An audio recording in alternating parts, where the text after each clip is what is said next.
Hey, what's good? Let's do a mic check. Let me make sure my mic is set up right. My mic sounds nice. One, two. Are we there? Let me check it. How we sounding on audio? All right. Looks like we're right where we need to be. Good afternoon. Welcome to the Wyatt Live 1 p.m. Facts over Feelings show conversation. Um that's what I'm about to address right now. I'm under the weather. You'll see me. I'm gonna cough. I'm gonna probably wipe my nose. I'm gonna be doing some things, but I'm here. So please bear with me. I've been sick for a couple of days now.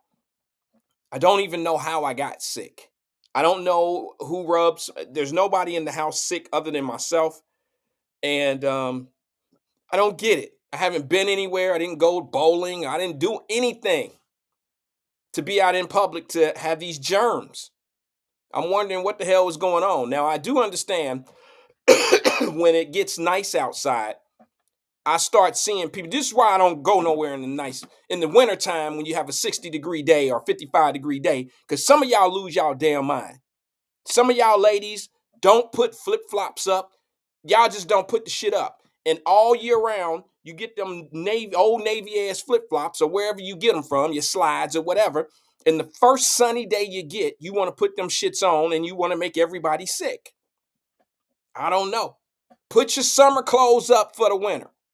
Just because you get a nice 50-degree day, 55-degree day, why are you wearing flip-flops and tank tops and shit in the wintertime because it's 60 degrees? You're getting us sick out here.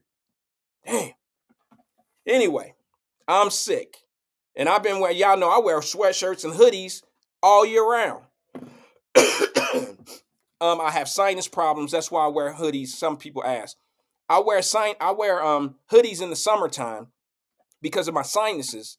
Going in and out of the air conditionings really messes with my body. So bear with me today. I'm going to give you as much as I possibly can.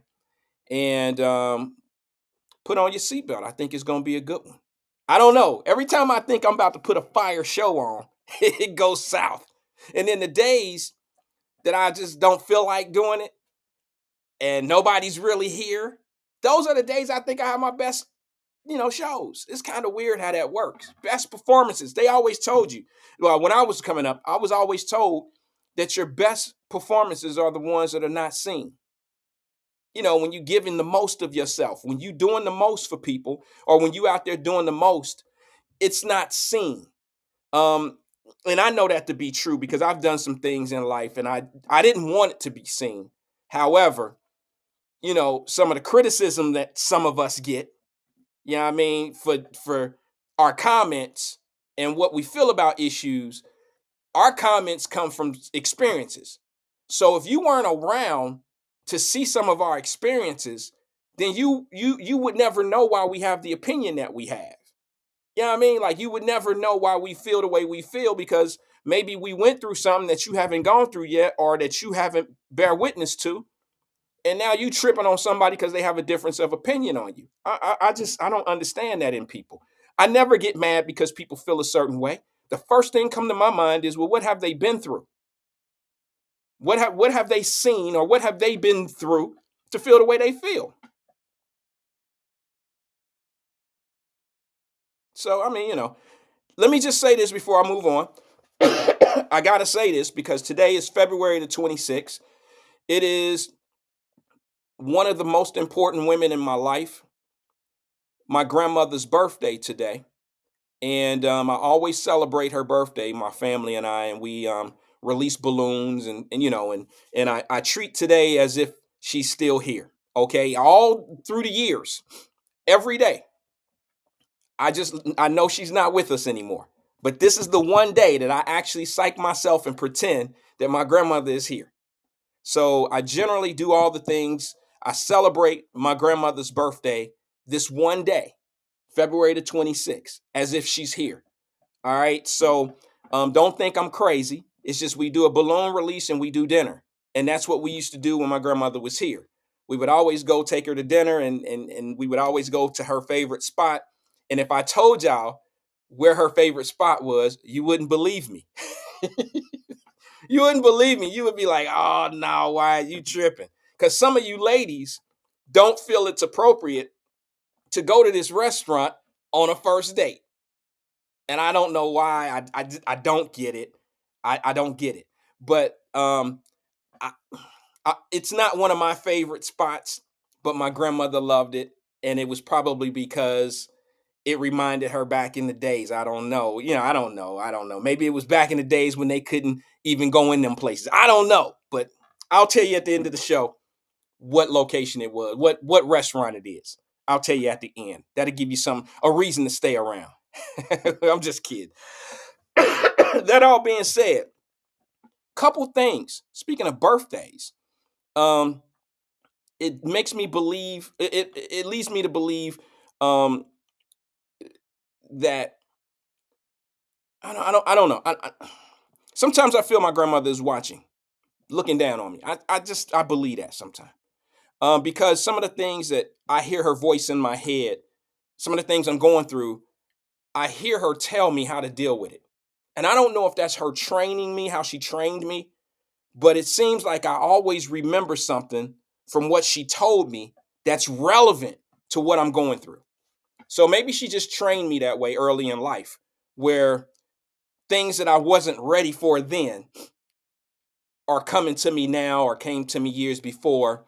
And I just believe that, she did a really good job of making me aware of certain things and putting me in a position to understand and hold myself accountable for things that I go through. And it makes it a little bit easier when you can see through things.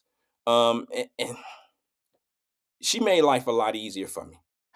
She gave me different perspectives in life. She gave me the way, she gave me a lot.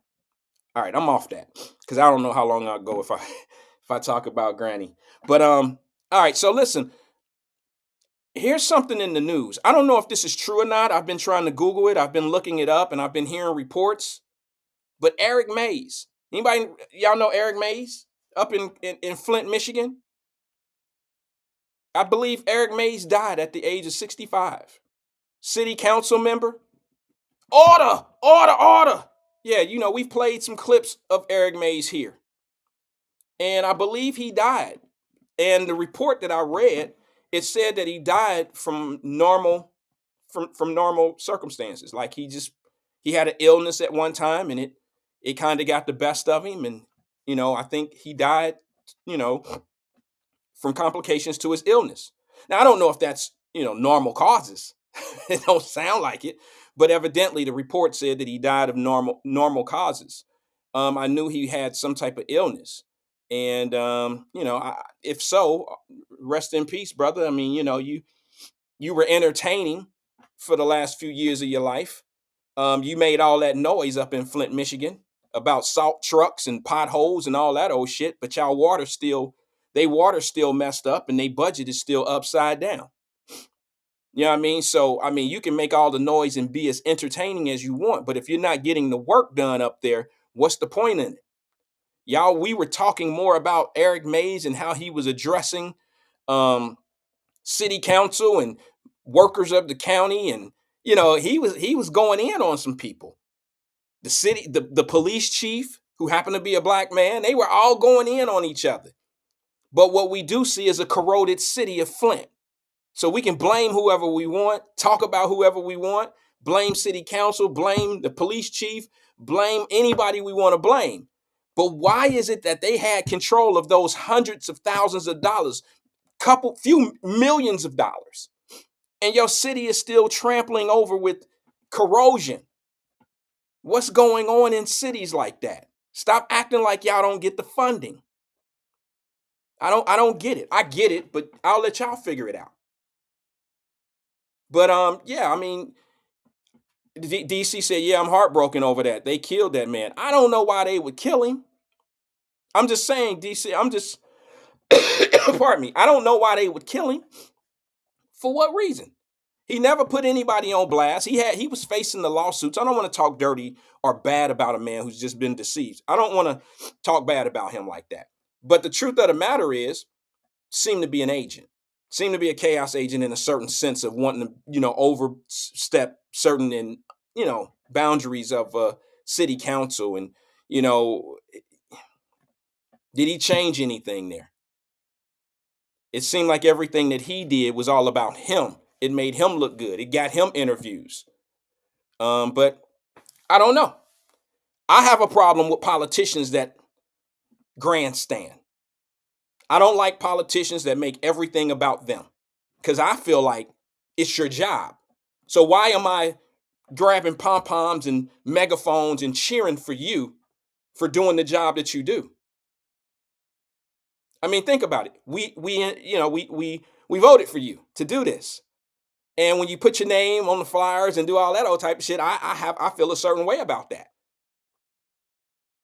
I feel a certain way about people who actually they're doing their job, and you're using public funds, and y'all know I'm telling the truth about this because there's a lady in Illinois right now that's going through this. The mayor of a city in Illinois, about 15, 20 miles out of Chicago.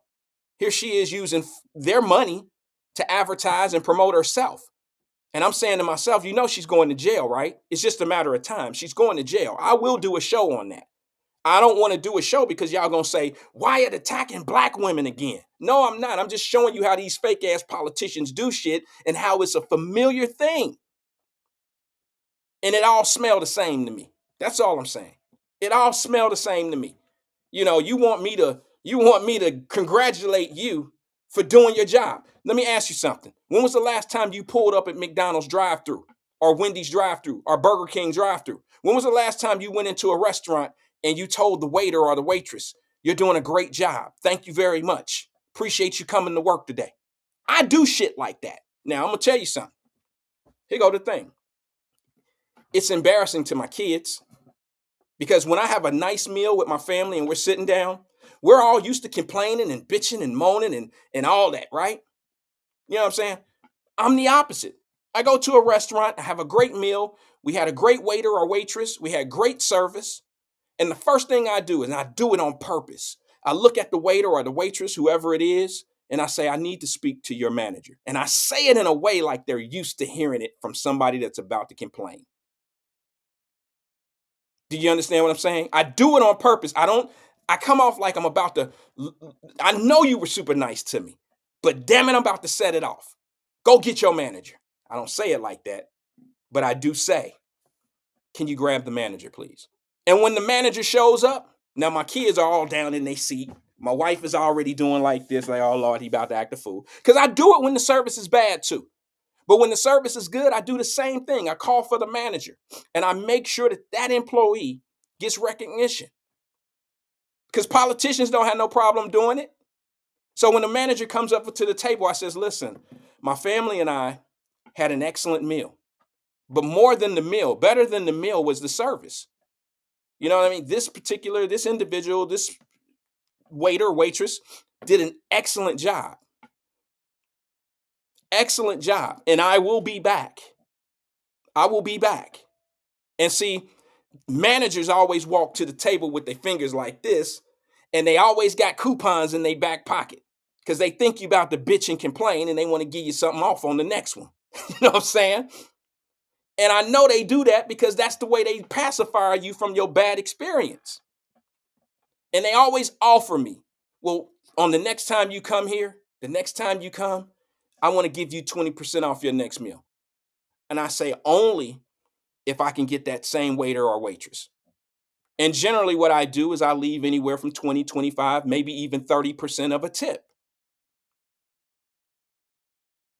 So I always feel like if politicians can always put their name on something, whether it's presidents, councilmen, city manager, anybody that's voted in, if they always want to get recognition for the shit that they doing, which is their job, why don't we have some frontline people getting recognized for the things that they do? Start letting people know that you appreciate what they do. That's all I say about that.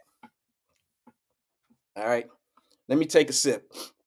I got something special today. I am drinking one of my favorites, and I shouldn't do this because I'm running an ad, but one of my favorites is vitamin water. I'm trying to cut down on the sugar. Whenever I'm ill, sick, or whatever, I don't want to drink a lot of sugar. So I try to get as much fluid inside of me so I can get these germs out. And vitamin water seems to be very good for that because I don't drink a lot of water. I'm probably the only man in the country who thinks water is nasty, like has a nasty taste. I can't stand the drink of water. And I think what happened is I've been ruined when I lived in Europe. The first thing they tell you when you go over there and you do your study, because you have to go to class, they if you're an American citizen, they want you to go over, they want you to sit down in a cultural based, class. And the first thing they tell you on that list is don't drink the water because the sewage is different. The water is different. And if you drink it, you'll get sick. I promise you. That's what they say. It's said on the paper. You drink this shit, I promise you're going to get sick. That's what it says. Lo and behold, I drunk it. I wasn't like a hardhead kid. What happened was I was playing basketball at the gym. And if you grew up like we grew up, you play basketball at the gym, you go get you some water out the water fountain. We didn't carry bottled water. We didn't have shit like that. You just drink out the water fountain. And I forgot. I drank out of the water fountain at the gym in Europe, and the water was horrible, and I had cramps, and oh my God, it was the worst experience in my life. And ever since then, I was 19, 18 or 19 years old. I haven't really liked straight up water since then. And you can't give me bottled water because bottled water has a chlorine type of a taste to it. It tastes purified. And that I just can't stand that. I can't stand that. Just to give you an idea of what it tastes like to me, it tastes like it tastes like water that you would squeeze lemon in and let the lemon and the peel stay in the water. It tastes like that. All right, let's get started to the show. Let's get going. Because we're short on time today. Let me go to the phone lines and get us started today. I got some things I want to talk about, but before I do that, let me go to the phone lines and see what they're talking about first. Good afternoon, caller. This is Wyatt. Who am I speaking with? It is me, Wyatt. Yo, can you hear me? The twin, right? Twin, is it? Is it? Yeah, it's me, man. I was making sure and stuff. I'm so used to calling Lake Aware show. Making sure it was on, man. It's on, brother. What's happening? Oh, no. Beautiful day. I'm on vacation. Where you at? And then I just got back from Chirac. Ooh, all right. Well, I mean, you don't have to give your location like exactly where you are, but you say you still on vacation or just got back from vacation? Nah, I'm still on vacation. So you in Chi? I started. I just came back yesterday. Oh, because that ain't no vacation, brother. I'm sorry. I was gone. I was just gone a weekend. It was vacation for me. As long as I hit home, it's and home. check in, I'm good. I'm good. As long as I check in. I meant it because I go to Chi, like I used to go to Chi like 2 or 3 times a year, easily, because it's only, you know how close it is. I gotta go, man, because this food down here is horrible. Yeah. What's going on, though, man? What's happening? What's good with you? What's good? Tell us something. No, I talked to little Larry Hoover and stuff, the King's son, and he thought there's a lot of progress going on and stuff. Brothers a struggle, you know how that is and stuff. Like, I know, boss. He said, I told him, what's the word? He's like, man, we just trying to motivate the kids and everything. Okay. And what's going on in Chicago and stuff. He said, they really try to, bring them immigrants in and all that. But like, I know, I say, you see how it is, man? And then them Democrats want to fall right behind, but they want to sneak this and everything and put everything behind closed doors. Think we don't know what's going on, but we already get the word before y'all do. Right. Because we already know what's going on and everything. But just like I was telling Link, he always think he know everything. I can't wait till I get back on there win. See, I told you what was going on with the prepaid, man. But you always, no, they ain't doing that. Man, you don't know what's going on. You stay in the radio, man. The niggas out here in the streets. Well, you not in the streets, man. You don't know what's going on. Well, that's because so CNN, that's because CNN ain't telling them that. See, it ain't about hell with CNN, man. It's the street. I don't go off that news stuff. That's fake news. No, what I'm saying to you, twin, is you have to consider the source of his information. If all he watches is CNN and CNN is not talking about Chicago because they don't. If they're not talking, the weather, If they're not talking about Chicago, then they will never talk about it. But they know what's going on, bro. They just don't talk about it. Man, I'm gonna talk about it, and I don't care who won't listen to me, whatever. When it hit the fan and stuff, then what? That motor go out if you don't listen, man. I'm trying to tell you. And I peep game about everything, all these politicians. And hey, believe it or not, White, I'm 50-50 with this campaign and stuff. I'd rather go with Trump or whatever, man. Because these Democrats, they ain't flying no kite, man. That kite still stuck right there, man. They going down like them 747 Boeings off the side of the door and stuff. Yeah, They ain't listen to nothing, man. I hear you. I hear To you. be honest, man. I mean, you speak of, I mean, regardless of your intuition, your fleet or whatever, let that balloon fly or whatever. If you bring the noise and pain and let me know that you down for our people, whatever, I'm gonna vote for you. Other than that, man, I ain't trying to hear that. I'm tired of them people lying. The first thing they say, why, if you know this, first, we go cut deficit. We go cut taxes. What taxes you go cut? Any politician that sit up there and lie, you're not cutting no damn tax. If you cutting tax, why this gas price and food and everything still high? Quit lying and pump faking to these people, man.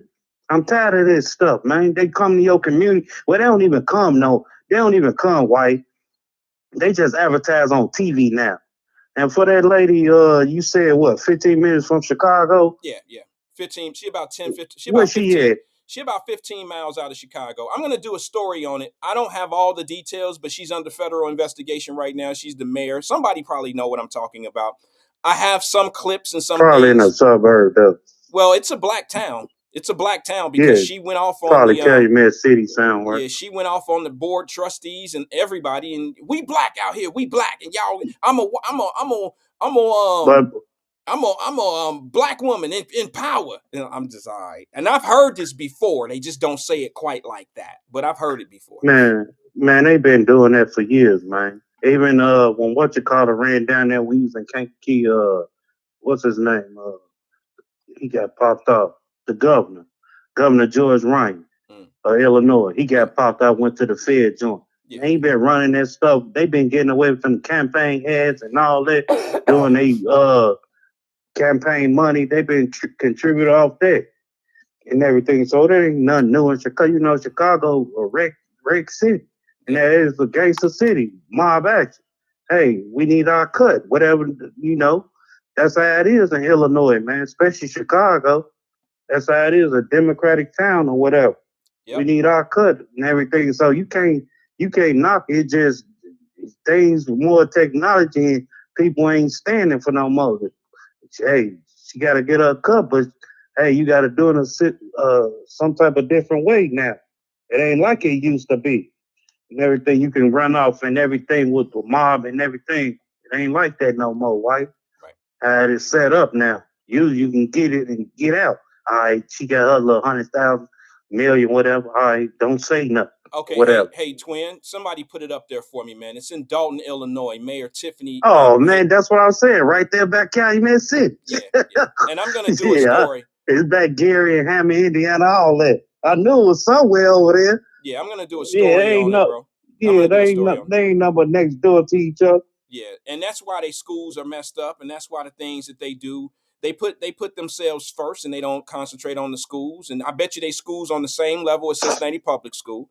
I know Chicago's is. So I mean, until we get to the kids, we'll never fix this problem. And people always want to try to, you know, I know how to fix it. Man, that school program system right now ain't like when we was brought up. We was talking about history, how Martin Luther King, Emmett Till, all the front the people that stood their ground for, and then they ain't go teaching nothing like that no man. If they do, then white folks go say you gotta pay me. The black people might teach it, but hey, certain thing you gotta cut off. You can't teach this that much. But the white folks teach, hey, you gotta pay me if you do. Right. That's how it is set up, man. They put a laptop, man. Hell with that laptop. Open that dusty book. That's what it is. Open that book, man. Twin, let me ask you a question. When you go to school, man, he was telling us about health class and all that, home economics, shopping, all that, how to fix a motor. It ain't like that, man. Ain't to bring that, even though they got Scarlet Oaks or whatever trade school. That's not enough, man. Get down and dirty, man. They don't teach all that. Then they put a stupid computer in front of you. Then you put the kids on there for a cover up for this fake COVID and stuff. You put them at home and stuff. Now they get dumb and stuff. How you gonna learn to really learn this stuff? You eat flaming hots and drinking your little icy hot juice, whatever. See juice. Man, that ain't right, man. Ain't nothing but a cover. Now you want to medicate our kids with ADHD and all that and put them on Ritalins and all that. They ain't got no problem. Y'all the problem. Yeah. That's the problem. Exactly. And then y'all got to y'all take them to these little 50-50 classes, whatever. What is it, St. Aloysius and all them little crazy school and everything. And then you say they go graduate. Here it is. 2 weeks later, he ain't graduate because he turned up. Yeah, you got to turn up and stuff so you can keep a job. They ain't nothing but a hustle, man. Yeah. I already see y'all, but y'all don't see. So, Twin, go ahead, Wyatt. I don't want to interrupt your No, you got the flow, man. It's your show. Okay, I'm just a spectator. I appreciate that. But I got to interview you for a couple questions here, if you don't mind. Go ahead, man. You just came from Chicago. Now, I'm going to Chicago on on March the 20th. I'll be in Chicago for a couple days. I told my wife that I was not going this year at all because I didn't go last year at all because of how I see they treating black folks with the money and shit like that. So I don't want to spend money in the hotels. I don't want to patronize their tax system there because I see what they're doing with their tax dollars. Do you understand what I'm talking about? So I am going to go because my wife, we've made it a tradition that we go there for our anniversary. And March 20th. Where are you staying at? Probably, I don't know. Downtown? Yeah, we'll probably either stay at the Conrad or... You ain't gotta stay down. Stay on the outskirts. Well, the reason why I stay there... Man, just stay in the Wild Hundreds or some of the suburbs of Chicago. You ain't gotta stay there. Because they taxing, man. I stayed down there at the across from the Trump Tower. My 40th birthday? Yeah, 40th birthday. And they taxing every time. I'm saying, man, this a hotel, man. You gotta pay this. Well, yeah, no. I'm gonna do. I ain't with all that. I don't care how much money I get. No, Twin. What I'm gonna do is I'm gonna go where the migrants stay, and I want one of them free $400 a night rooms. How about that? That's what me and my wife gonna go down there with sleeping bags. I ain't get an Airbnb. We gonna go with sleeping bags, bro. I'm not paying a dime. Why is it that they getting all their housing and food and $1,000 up to $1,000 on a debit card? How can they feel you, Wyatt. I feel you. I feel you. Man, I'm catching up. Right. I'm gonna got the mustard now. Yeah, I'm gonna show up and say I need some monies. And I need a place to stay. Damn it! And I want to see how much I get free. It's not gonna happen. But anyway, I am gonna go the 20th because my anniversary is on the 21st. But I do have a question for you, brother. While you were home over the weekend, how many CNN trucks or MSNBC trucks did you see there with them big ass satellites and going into the city council meetings and showing how black folks are living on the street and complaining about what's going on in the city? I thought CNN and black radio and all these people really care about black folks. Why aren't they talking about how black folks are being treated in these cities? And it's not just Chicago. I ain't see nothing. You ain't gonna find a CNN truck in Chicago no time soon. No, what you go with? Unless it's a mass murder or something. Barack Obama hit the land because they supposed to have a convention or something, the Democratic convention in Illinois. They'll be there for that. They'll be there for that, and they have or a summit or something like that. Other than that, no. What you go see CNN for? Yeah, unless it's a mass murder or something happened crazy in Chicago, you ain't gonna see nothing like that. Man, they launching, man. And stuff, and them people tired, man. They come to City Hall, they mark. Listen here, Johnson. I know it ain't your fault, Mayor Johnson. I know what they doing. They in the top 3 states, man. California, New York, and Chicago. They get them, and then they dummy around in the Midwest. Cincinnati gonna come in a minute. Cleveland, Columbia, or whatever else. And people don't see it, man. And that's why I'm saying, man, y'all quick to vote and stuff. I don't care about whoever say something. They quick to vote. And I'm not with that, man. I'm with somebody who down to earth, man, who go really stand up for the black people. You hear Malcolm X, Mark, and all of them. Ain't nobody took the torch at him because you can't say Al Sharpton because he ain't nothing but a damn lawsuit, death lawyer suit. He'll get you some money. That's all he go do. Other than that, them white folks say, hey, you want to stay on the radio, you better shut your mouth. They got that cooning ass nigga. And I see it and everybody see it. Yeah. He ain't nothing but a motherfucking death suit. Just like Muhammad, who was that? Farrakhan said. He don't want him in Flint. Because he only come out, he only come after the storm. He come when the storm is before the storm come. Yeah. And I believe what he said. That's all he was, man. He ain't nothing but a pimp player and a hustler about the game, man. You ain't true to your people, man. You ain't go stand out here for them white. Whenever you stood out now, you ain't mentioned Chicago. You definitely didn't mention New York, where it's going down there, really. Where they get the money. Quit pump faking out here, man. And them people quit. I love Al Sharpton. Man, hell with them niggas, man. They some straight niggas, man. A cooning ass nigga, man. Uncle Sam. And I'm tired of them people standing up for him. They go recognize real. Because right now, Cat Williams exposing all of them. When he opened that cat hat with the bag of cats or whatever, he let them out, let it be known. Man, quit pump faking lying to these people, man. All right. And stuff, y'all can do this, y'all can do that, man. They better recognize game, because I am. Y'all, you get mad at me. We only vote because we scared. Scared task, man. That's all it is. We scared, man. Quit having fear in your heart and let it go. Because that fear in your heart will bust you and have a heart attack or something like that. Let it go, man. Well, Twin, and open your mindset, man. Let me just say this to you, Twin. I don't know if people really understand this, but you do know that people vote in a pattern of how they've been trained. Like we vote the way our parents taught us how to vote. We vote the way that the normal communication in the community tells us to. We don't vote on our own. You know, if you look at how people have voted lately in the last 100 years, just listen to people when they say the reason why they voted for the person that they voted for. If you listen to the people of Chicago right now telling you why they voted for Brandon Johnson, it's never because of his policies. It was because he's a brother. No, they voted because that clown ass girl wasn't doing nothing. You want to vote these LGBT shit up in our community? We ain't, don't nobody with all that rainbow stuff, man. I love pussy. Ain't not what a nigga go do for me.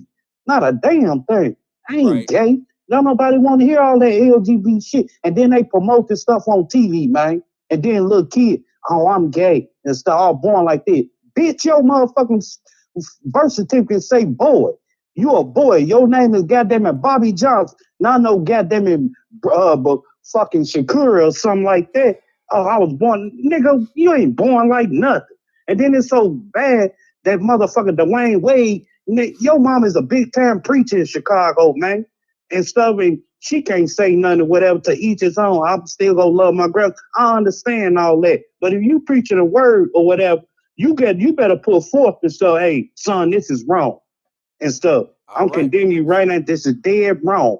But no, you love it. That's my son. He got the money and all. Man, hell with that, man. It's time for y'all to tell the truth. That's why, hey, you remember Wyatt? Black folks had a bank, man. They had a bank to go to other different black banks back in the day. Put their money in there and all that. They was looking out for the community. Oh, what you need? How much you need to bury your son and stuff? Oh, the church got. You don't see that today, Wyatt. You don't see none of that. The only thing they got, hey, you can't get no food stamp, but hey, we got a food bank for you. There's a store downtown, the stuff we got for you. They ain't doing that no more, man. What mess us up is our leaders y'all took out of there, gang leaders y'all knew we was gonna turn that bitch up. Y'all took us out the community, and then the pastors and stuff turned on. You go in church, man, they got an 18-year. If they ain't abomination before God, man, what is? That's why people turn on religion. Y'all got an ATM, y'all raise the offering 3 times. How many times y'all raise the offering? I can't knock the offering. Because you know what? I ain't gonna pump fake right. I pay my 10%, man. To God. To each his own. I've been blessed, right? Regardless of anything, what I'm doing out here, anything, when I was hustling, whatever I was doing, I still gave God. Why it was so bad? It was so bad. My mom didn't want to take my dope money. That's the devil money. I had to sneak it in her purse, Wyatt. Hold on, twin. This the first. Yeah, man. Hold on. I gotta ask you. Shit, you didn't get see. You don't think I'm listening? I'm trying to tell you, man. People don't know about my story, man. I can testify. Hold on, twin. Are you trying to tell me? Man. Are you trying to tell me that you was hustling on the streets, getting no money, and you was tied into the church? Why? I always kept God first, man. With God, I know I'm out, man. I've been here. Pistol pulled on me, shot it. Dog money? Huh? You was paying the church with dog money? heroin money I ain't and really, crack. I ain't really, I ain't really hustle no blow because I ain't want because hey, Oh my God, hustling that bro. heroin. I straight, hustle rocks and all that cocaine. But So that damn dog you talking about, yeah, okay. I could do that heroin, I man. feel you. I did Okay. it one time, man. All right. You got to All get right. them people sick off. I know I'm gonna go deep, but Yeah, it man. to each his own, man. But Yeah. yeah, man, I had to. My mom would take my money back there, my brother. Yeah, I She hear said, you. "Oh, All that's the right, twin. devil I money." gotta move forward, bro. But stick with us, man, because I'm gonna show you. You're not the only one that's talking the way you're talking. I got a video clip I want to show the folks, and I want people to hear Hey, how. send it to my message, man. Okay, I'll send it to you right Yeah, after the you show. you got it. You got it on there. Send it to me, All man. right, Let I'll me send let it to me, you. since I'm on vacation, I got time to read and look up stuff. When you back on, man? I'll be back on tomorrow at 1. I won't be here Friday. I'm traveling. I'll be out of town. I'm going to Florida. I don't care. I'll call you tomorrow and get recap on this stuff. Okay. All right, brother. I Hey, I know your appreciate you. boy go hate on Me. That's all right. I heard him say it today. I heard somebody tell somebody over there, like, hey, I told you that was happening over there. Them immigrants was getting all that money. He was like, I just can't believe it. I just can't believe it. me. Well, you 3 years and 10 million people late. Right. You It three ain't on there years, because he gonna hate on me though. And three so years and 10 million illegal immigrants too late. And now you're people don't slow, believe me, man. slow I to the know beat because ass. But twin, we've been talking about it over here for 2.5, almost 3 years over here, bro. Nothing's new. yeah, And I big right, exactly. every time I say something about it, it was me dimming some people that they just take up for anybody, bro. It don't matter. Exactly right. When I It don't go, matter. hey, Wyatt, when I don't go to Chicago, man, I get the scoop. My sister and them, my brother ain't up there, but I got one brother up there. My other two sisters, they call me my cousin. I got still family up there. They call me and say, "What's going on in the chat?" Well, H7, they doing this and stuff. And then she called me. She like, "Twin, it's going crazy." I said, "What they doing?" Man, they getting immigrants this, and I said, "What?" Yeah. Yeah, now I get the scoop from the chat, man. Even though, and I listen to look at the news in Chicago, what's going on. Yeah. Yeah, A man. lot of But people all right, don't why know. I ain't gonna hold you All up, right. man. All I right, know brother. I've been preaching and stuff, Now you've but been I'm gonna going in. keep listening, man. You've been going in, and there's nothing wrong with you, flexing how you feel, bro. You can vent. This is the spot to All do right, it. man. This is the space to Hey, do you it. stay here, White, In where's here? Cincinnati? Cincinnati. Yeah, Yeah. I have a place in Cincinnati. Yes. Well, where you stay at then, man? What you mean? Like what part of town? I'm saying where you. I know You you say you had a place. I you thought you stay in Florida or something. I do. I do, but twin, I'm not about to drop my location on the show like that, bro. You Cause ain't gotta drop your it's people. It location ain't. stuff, cause I know It's you probably people. close to my brother. It's people that It's people that people that just don't like. Everybody ain't got love for me. Let's just say that. So I try not to Oh be my too. God, I forgot Cincinnati. Yeah. They Well. hate, Yeah. boy, Yeah. boy, they hate. Everybody don't You like. right, you right. All right, we gonna keep it couple steps. We gonna keep it like Yeah. that They had then. to catch All me right, out no here. more. All right, All brother. right, All right, that's man. all she wrote. Talk to you. All right. All right, be safe, man. Later. You too, brother. Wanted me to drop my location. I'm not about to do that, twin. There are people. See, twin don't like. You gotta understand, twin. That's how you get caught slipping. Like, nigga like me ain't never been able to. Like, I've never. Like, if you hear me drop my location while I'm on Facebook, I'm already gone from that spot. Like, if I say I just walked into the such and such, I've been gone. You know what I'm saying? Like I might say I'm at the Pearl. It's an eating place that I eat in St. Pete, like my breakfast spot. I might be like, yeah, I'm at the Pearl, and I'm already gone. I didn't left a tip and everything. I don't leave my location, and that's where I'm at like that. It's just a habit. It's always been that way, and it certainly has been that way since I've been on Facebook and all that old stuff. It's not that I'm some superstar or anything. I just don't think that it's cool for anybody to leave their location, where they are, because everybody don't love you. There's some people that will say some shit, that you might say something and they take it all the way personal. They take it all the way personal, and they think you talking about them. I don't even know you. How could I be talking about you? But people do. People do. Y'all know I dropped this little thing. I dropped this little post in my on my page, and I said, Train your child in the direction they should go. And when they older, they shall not depart. And you know, there was people, there was actual people that hit me up like, we all do train our kids. No, we don't. Not all kids. Some kids, okay, we're not talking about all kids. In some situations, in the majority of situations, most kids that are out here that's being destructive and horrible and not doing things, they're not parented up. Y'all can fight me, disagree with me, debate me, whatever you want to do.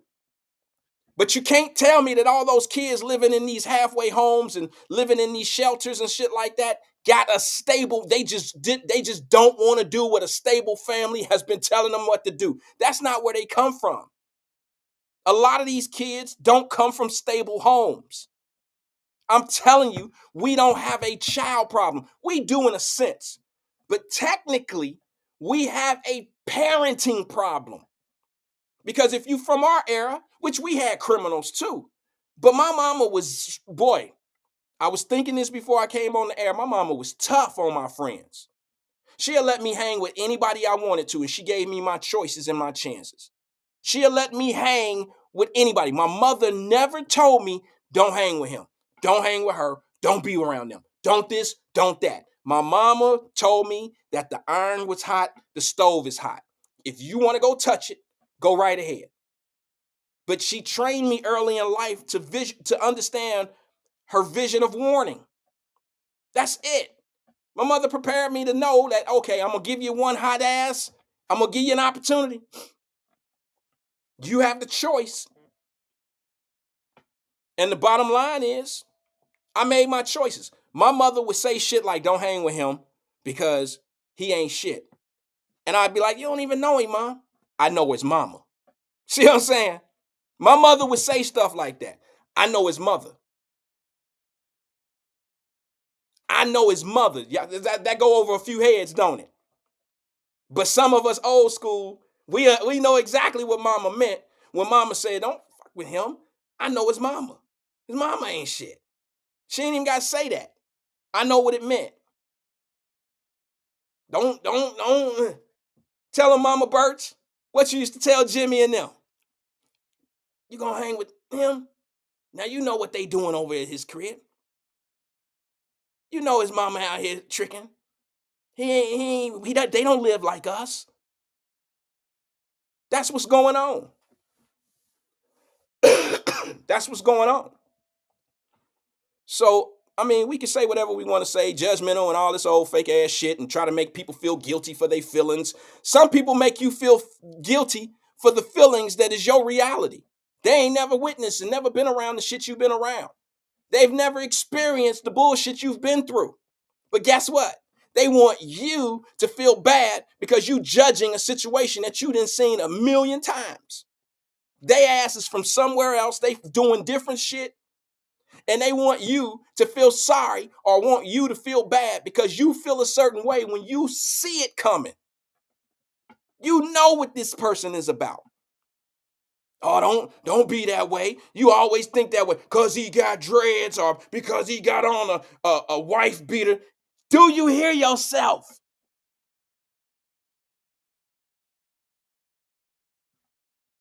That's all. Let me go to the phone lines real fast. Good afternoon, caller. This is Wyatt. Who am I speaking with? Hey, Rolf, how you doing? I'm doing good. Say that again. It was low. Fame Rolf. Fame Ross. What's good with you? I'm Randall White. Hey. I'm Randall White from the Dallas Cowboys. I'm sorry. I'm I didn't really feel like pulling out the going into the bag of nicknames. I'm a little tired from the weekend myself. No, Fame, you missed it. You must not have heard the last caller. My man Twin called me he called me White all the whole damn time he was on the phone. Oh, no. I heard you. I heard you. I'm gonna talk about him too. Because funny, like I said, I'm just a little tired. It was it was a full moon. And I was out doing wolf shit. Okay, all weekend. You know what I'm saying? All right. Yeah, I heard you talking about Cincinnati's food and whatnot. Like, bruh, that stuff y'all call pizza, we call casserole. Yeah, soup. You know what I'm saying? Like, you don't be talking about Cincinnati cuisine. Who you talking understand about? What I'm saying? But wait a minute. Help me understand. What did I say about Cincinnati food? No, he did. When did he say that? On here? Like at the beginning, he said something like, y'all fool down here, because he went to Chicago to vacation, knowing he went to Savior's Day with Farrakhan. Quit lying. He wasn't up there on vacation. He was up there with the NOI, sitting in attention, to Farrakhan. But I digress. Okay, my bad, brother. He did. My fault. You're right. I'm glad you said that about Eric Mays. I was not impressed with the guy. Another celebrity politician. Just when he just go out there and talk real slick and greasy to everybody, then he got his name because he was talking greasy to whites. You know what I'm saying? But I found him to be very petulant. And not making any difference. He didn't get not one pothole. Not making a difference. He's petulant, mocking people. Like, man, who does that? Right. You know what I'm saying? And how the hell you doing on the Ricky Smiley show dancing? Right. He didn't feel one pothole. And you got kids up here drinking water that look like somebody just took a bath. Yeah. And the school's horrible. Yeah, you know what I'm saying? Horrible. Like, bro, like there's better things for you to be doing than to be on this unfunny show dancing. Yeah, well, he was on several shows. He was on Breakfast Club. He was on several shows. But here's the thing. If he would have brought some policy conversation along, like what he had done to change Flint, Michigan, that would have been great for me, because now you're putting everybody on blast. He went off on the police chief up there who happened to be a brother. I'm just saying, bro, he did a lot, but for me, it was just him being an agent. He was just being a chaos agent, and he got celebrity. Absolutely. He just became a celebrity off of some of the things he was saying, but he didn't become a celebrity by doing anything. You know what I'm saying? He didn't change their city. I couldn't agree anymore. That's exactly what he was doing. I mean, for me, he was basically the Flint, Michigan of he was Alicia Reese of Flint, Michigan. Wow. Just talking, and the people liked him because he talked slick and greasy, but that really got nothing substantive done. I wouldn't say that Alicia Reese is quite like Eric Mays. I could see how you could correlate them a little bit, but from the promotion end. But as far as how he talks, now, granted, I have to say the last incident with the two ladies on commissioner situation, now that's getting Eric Mays's. That's getting Eric Made a little bit. You understand what I'm saying? Yeah. Like, they're getting to that point, not the cussing and the fussing, but the cat fighting. That's a little out of order, and I think that people should hold them accountable for that. But that's just my opinion. Yeah, I mean, just for an elected official, whether it's her or him, and I don't, mean to go in on a dead guy, especially a recently dead guy, but it just lacks gravitas that you would expect of a elected official. I'm just saying, just like I would expect more professional behavior from somebody. You know what I'm saying? I don't. But it just shows how easily black people could be swayed by just a little slick talk. I don't. It don't shock me at all. And the reason being is because those are the same politicians that's been running those type of cities for decades. And they get absolutely nothing done. They bitch and complain about what ain't being done. And they always complaining about the money ain't right. And then this and that. They just completely, shit, I don't understand how you can constantly bitch and complain, but you have a budget. You're doing, you operate and function no different than Waco, Texas. No different than, Dallas, Texas, whatever city. You're getting a budget based on your population. You got a tax base. Make it work. You understand? Your school should be superb. That's just how it is. But what happens is they focus on all the wrong things, brother. They focus on how to fix something once it's broken. They don't focus on how to fix something from being broken. They fix things. They try to step in after the fact. They have no preventative measures whatsoever. And I just keep saying that, and I know I'm a coon and all them derogatory words that they want to call me, but until they can prove me wrong, if they try it the way that I'm talking, it might prove me right, but they'll never do it. So they can continue to be right thinking the way they thinking. So, how's it working out? That's all I can say. Exactly. And one more thing. Did you see the Cam Newton video? I did. I'm going to talk about that a little bit. I seen your comment on my page too. Okay. I hate to, preempt you or whatever, but like, I'm blaming Cam. Why? Because history shows that he talks shit to people. He talks real slick and greasy to civilians. I see him tell a boy, some white kid, Like, yeah, I mean, don't now, granted, now people talk shit to him too. Yeah, but like, the white kid was like, yeah, Cam, I got as many rings as you do. And Cam was like, oh, but you don't got the bank account I got. Talking, just fucking with him. Like, why would you go there, Cam? In the spirit of competitiveness, the kid did hit below the belt when he told him that he wasn't good enough to win a belt. But what he did do is like what a lot of us would do, and I just have to disagree with you. We can agree to disagree. I think that when somebody hits somebody below the belt, you hit them with their own stick, and that is, I mean, the kid, a little white kid, told him, "I got as many rings as you." Now this kid he ain't even old enough to play college yet. College ball, right? Yeah, but he says that to Cam, and Cam turns to him and says, "But I got a bigger bank account than you do." I don't see nothing wrong with that. Why? Well, because you want to hit below the belt as Cam Newton, you know what you tell him? Google me. But the kid wasn't lying. And walk away. The kid, Google me. But the kid and wasn't walk lying. away. But the kid wasn't lying. 2015 NFL MVP. That's okay. Super Bowl participant. Led my team as the quarterback to the Super Bowl. Google me. That's okay. Why you out here talking greasy about me? Well, so first of all, the kid was wrong for saying that bullshit. To me, I think anybody that tells you that it's just like how Skip Bayless is with these guys, how he did Shannon Sharp. You're gonna talk about how you're not good enough. You don't like Tom Brady because he's 10 times better than you. Skip's sitting there talking to a grown ass man who's in the Hall of Fame, who been in the NFL many years, a Hall of Fame inductee. He's sitting there talking to this man like he has experienced the NFL himself. See, people need to shut the fuck up, to be honest with you. How you gonna criticize somebody and you've never done it? See, that's what a petulant child would do. Well, grown people do it too, and they teach their kids to do it.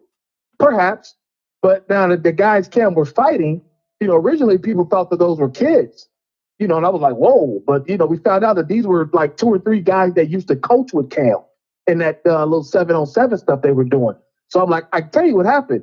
They started talking slick, because I guess they beat Cam's team. Like, they started talking slick to Cam, like, living vicariously through kids, talking slick to Cam. And Cam said something slick back when all he had to do was walk away. But see, y'all keep saying that. Y'all keep saying that. A high school 7-on-7 coach. Yeah, but y'all keep saying that walk away shit. I made $100 million. Yeah, y'all keep saying that walk away stuff.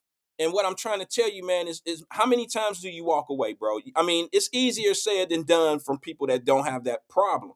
But people always, want to tell people how they should act or what should happen. First of all, let me just say this. I've never seen Cam Newton be confrontational.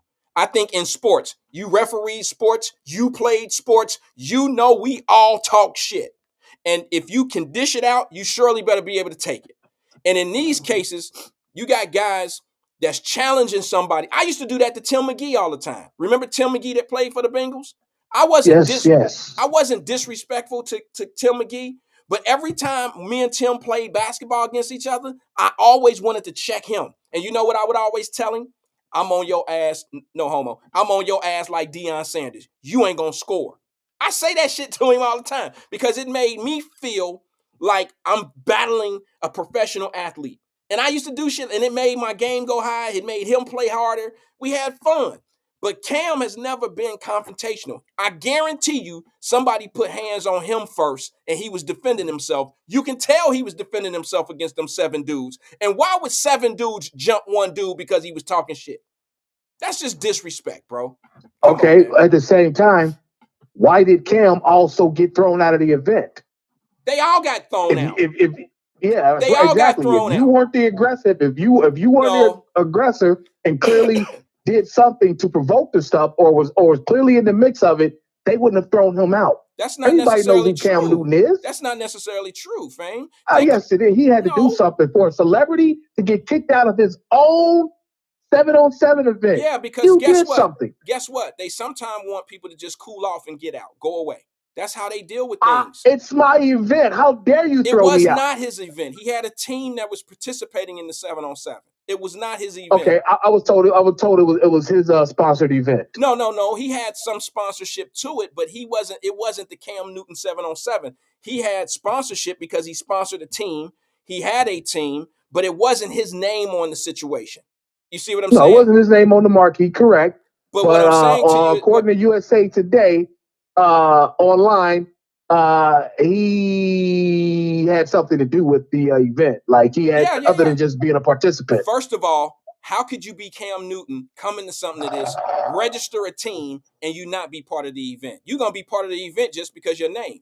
If Magic Johnson or if LeBron James came to a Gus Macker tournament and sponsored a team in Cincinnati, it'll be Gus Macker tournament featuring LeBron James when in fact he had nothing to do with it but bring a team here. Because they're going to utilize that to promote the Gus Macker. So it makes sense that they're going to put his name up there and make it seem like he has something to do with it. But he really don't. But here's the thing though, bro. Cam Newton do stuff like this all the time. And people disrespect him all the time. Kids disrespect him all the time. Let me ask you this, Fame. Do you agree or disagree that he get a lot of blowback from people? Cam is perpetually petulant. Wait a minute. Fame, that's bullshit. Let me tell you why. They don't do that same shit. Now, let me tell you, bro. I have never seen. Wait a minute, hold on. I have never seen Eli Manning or Peyton Manning get disrespected like Cam Newton's get disrespected. Little kids don't go up to him and tell him shit that he didn't accomplish or he didn't this and he didn't that. They don't do that to him. So why do that? That's because if you talk shit about Peyton Manning and how big his head is, know what he gonna say? Go flash a few rings at you. That's okay. Google me. That's he ain't okay. Gonna talk shit back. But the point, he's not gonna talk shit back. The point is they don't disrespect him. They don't talk about his head. They don't talk about he didn't get the other ring. They don't talk about him. They don't do him like they do Cam Newton. He's more respected. Then maybe it's part of how you carry, because they carry themselves with a certain bit of gravitas. Like, hey, we both got a couple Super Bowl rings as winners. Like that, they don't need to talk shit to somebody who ain't ever played in the league. Well, yeah, but still, man, I'll show a little bit of it, so everybody will know what we talking about. But I just think that I've seen Cam. He has a podcast. I've seen Cam do things in the neighborhoods, in the community. There's people that actually know what was going on here, and they kind of being a little careful about how they say it. But what happens is, man, we always, people want to get hit sometimes so they can get some money. People want to antagonize people and then become victim. That happens all the time, especially to rich people. And people know that you're rich. It happens. Yeah, I mean, we see Mike Tyson put hands on somebody on a plane. Somebody was fucking with him. That's part of it. Like you mentioned Tim McGee. He wasn't a basketball player. He was a football player. Right. So he's running the regulars on a basketball court. But you talk shit to somebody in their sport, you might be you might press the wrong button. Like speaking of Tim McGee, when I used to coach youth football about 25 years ago, the Bengals, I don't know who hooked this up, but somehow it happened. The Bengals, there was about 8-10 of them. Icky was one of them. Ira Hillary, Tim McGee, there were several of them. They were up there. They were playing flag against us, our organization, the coaches, the adults. And, I'm still young, so I'm like talking shit, but I'm really like not, because I know I can't really do nothing with them for real. And, but Icky was talking big shit. Like he even cracked back the dude, and blew him up like, damn, but come to find out that dude actually had played in the league, had a cup of coffee in the league, so they knew him a little bit. But it was just like, damn, I didn't know they were going to go hard at us like that. Yeah. So I knew, like, not be talking shit to them, because that's what they're going to do in their sport. Yeah. To remind you why you didn't play it, and I did. There was no need for Cam to say nothing to a dude like that. Whatever got them tangled up, Cam and those dudes, there was no reason for Cam to remind or to respond to it. Well, all I can tell you is all they got to do is call, hey, security. I'm worth $100 million. I ain't got time to argue with these N-words. Yeah, well, I agree with some of that, but at the same time, bro, I don't. What could Cam have possibly had done or said to get jumped by 6 or 7 guys? That's just ridiculous to me. It's a lack of respect. Fuck y'all, broke ass niggas. He ain't said nothing like that. We know that Cam. You can't say that. We don't know that he said it, but we know that he's prone to say something like that. Cam ain't never said nothing like that to nobody in public. He just said it to a kid. No, he just said that. He didn't say that to a kid like that. What he told the kid. What did he say? He said, your bank account ain't good as mine. I grabbed his dick and everything when he said it. Well, no. Come on, Frank. You throwing yeast on it. What happened? I'm not throwing ye stones. That is exactly what he was doing. No, what he said, the kid was mocking him, and they kept mocking him. If you would have watched the whole clip and seen what was going on, they was mocking him the whole time, heckling him and all that. He came over to sign some autographs, and you had one little badass little white kid who had some old fly shit to say to him, and he finally shut the little kid up. And the little kid was like, "You ain't got no rings, like blah blah blah, or rings. You ain't got no rings." And he said, "Well, my bank account is good." Now, what's wrong with that? No, he did not say my bank account is good. He said you ain't got the bank account I got. He said my bank account is fat. He said something to that nature. No, he said this is exactly what he said. All right, I got a bigger bank account than yours. Well, then shut up. Who said that to a child? The same child. Cam has a history of this. This is why I think he did something to it. The same child that's being disrespectful on a grown-ass man's accolades. And that is, you ain't never been where I've been. Your mama ain't never been where I've been. Your daddy ain't never been where I've been. Your granddaddy ain't none of them been in the NFL. Shut your little ass up. That's what he was saying to him. And the kid shut up, didn't he? He ain't say nothing after that. So that if that's what it take to shut somebody up, sometimes you got to do that, because what happens is they have no comeback. Why say something that's going to be argumentative? See, it shuts the whole argument down when you hit them with a fact. Or if you just walk away, let the kid think he won something, because I got $100 million that I can go to the bank account and buy your sister if you don't like. You know what I'm saying? You keep talking. Y'all don't understand. There's nothing you have to say to a guy like that. Well, okay, that's when you got 30 or 40 kids over there loving you, and everybody's loving the fact that you here, having a good time, and you coaching and you volunteering your time, you doing what you need to do. Bro, I didn't been there. I didn't volunteer my time and donated shit to kids, and you get little respect from some of them. You understand what I'm saying? And I ain't got time for no kids like that. Now, would I ever say I got more money than your daddy? No, I would never say nothing like that. But at the same time, is it in the back of my mind? Hell yeah. But I know this. LL Cool J said it was a hit record. I'm 18 making more than your pops. Yeah, remember that song? Yeah, that was in the 80s though. But yeah, I feel you. I feel you. You know, Fame just woke up the 80s. Huh? I say Fame just woke up the 80s. You know, that's what you do. You know, you remember that song, y'all? I'm just playing. That's what you do. Right. What else you got, Fame, instead of getting on Cam Newton? Nobody really knows what we're talking about right now, so I'm going to show a clip here in a little bit. Go ahead, because just while we were talking, I just saw a bird of prey, probably a hawk, just swoop up this squirrel. It was like the most fascinating thing I've ever seen. Like, I've never seen that done in person. So, yeah, I'm just kind of looking at that. I just want to remind you that it's been real. I had fun, and y'all be good out there. I'll holler at y'all soon. But remember, there's always going to be a wolf on your ass. Oh! All right. Fame, thanks for engaging with us and having a conversation. I seen Dominique want to tongue wrestle today. She said, so if you wouldn't say it, how is it cool that he says it to a child? Because I just wouldn't have thought to say anything like that. But just because I wouldn't have thought to say it, don't mean that I'm thought it was demon that he said it. I mean, there's a lot of shit that people say that I say I wouldn't have said that. Okay, but that don't mean I disagree with what they said. That's an easy one. I mean, I wouldn't have said that to the child because I wouldn't have thought to say it. But, if it come to my mind, I probably still wouldn't say it because, number one, I know better than to start talking about that money thing around people. You understand? That's why his ass got jumped in the first place, because of the hatred. Because of the fact that he is who he is. And as soon as they can catch, you have to see it to understand what's going on here. These dudes jumped him. And he could have smashed their ass. He like 6'8", 240. He could have smashed these dudes, but he didn't. He was protecting himself. He was protecting himself. As soon as he would have put hands on one of them, they would have sued him for $5 million, $10 million. I'm not about to have this conversation. If you got $1 million or $2 or $3 to lose to a knucklehead, then we can probably have a conversation.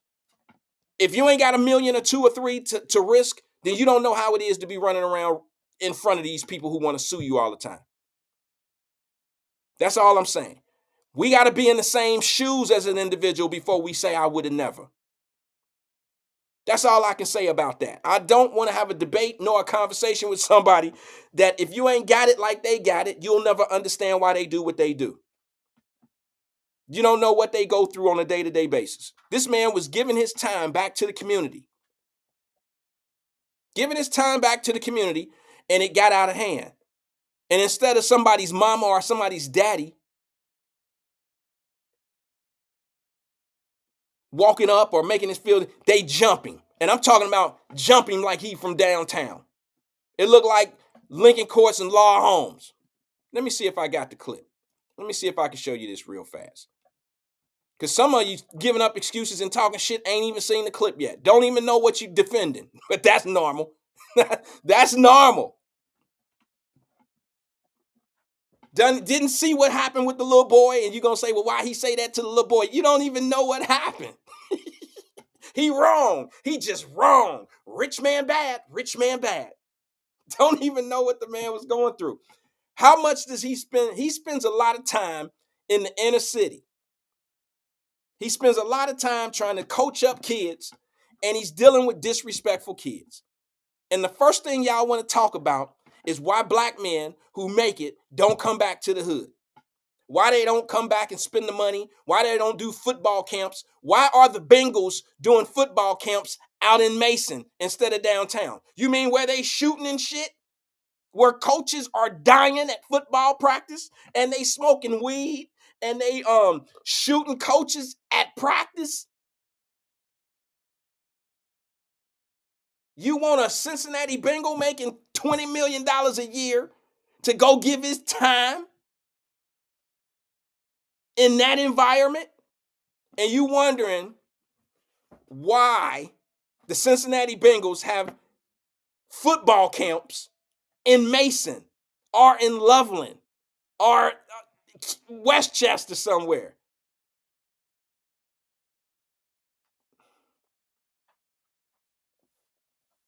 I seen T. Higgins on a clip. Now, y'all know they about to franchise tag T. Higgins, the Cincinnati Bengal. They about to franchise tag, bro. He made $3 million last year. So in his world, this is not a knock. You got to understand how the money move. T. Higgins made probably close to $1 million after everything is said and done. He didn't make a whole lot of money. It's more money than most people make. But considering the future earnings of his position and what he do, T. Higgins was down in the OTR, hanging on the block. Now, they made it look that way. I'm sure the Cincinnati Bengals front office was like, bro, you know you up for a contract negotiation at the end of the year. You can't be in that environment. It's so many shootings and unreported things that's going on down there. You can't be part of that stuff down there. You can't be on them streets like that. Well, T. Higgins is going to get a franchise tag. And he's going to get like $20 million. Fame said 22. $22 million. And that's good for T. Because he a good guy. But bro, these streets ain't good like that. Just donate some money, send you some assistant coaches or some third string, some guys on the practice squad, and sponsor a football camp in the inner city. Get mad at me if you want to, but at least my way saying go down and participate, do something. But they not even doing that because of what's going on. Y'all don't hear all the shit that we hear. Streets let you know. Y'all don't hear all the shit. There be weed smoking, fights, gambling. There's a lot of shit going on. And what professional making $20 million a year want to involve themselves in stuff like that? And then when you go, the parents ain't going to respect you. You know, they'll respect you because you're getting money. But it's some dudes that's going to say some shit to him and wait for him to smack him in the head so they can sue him. Who want to live like that every day? Who want to live like that? Not I. And Cam Newton has given his time, his efforts, and he get treated like this.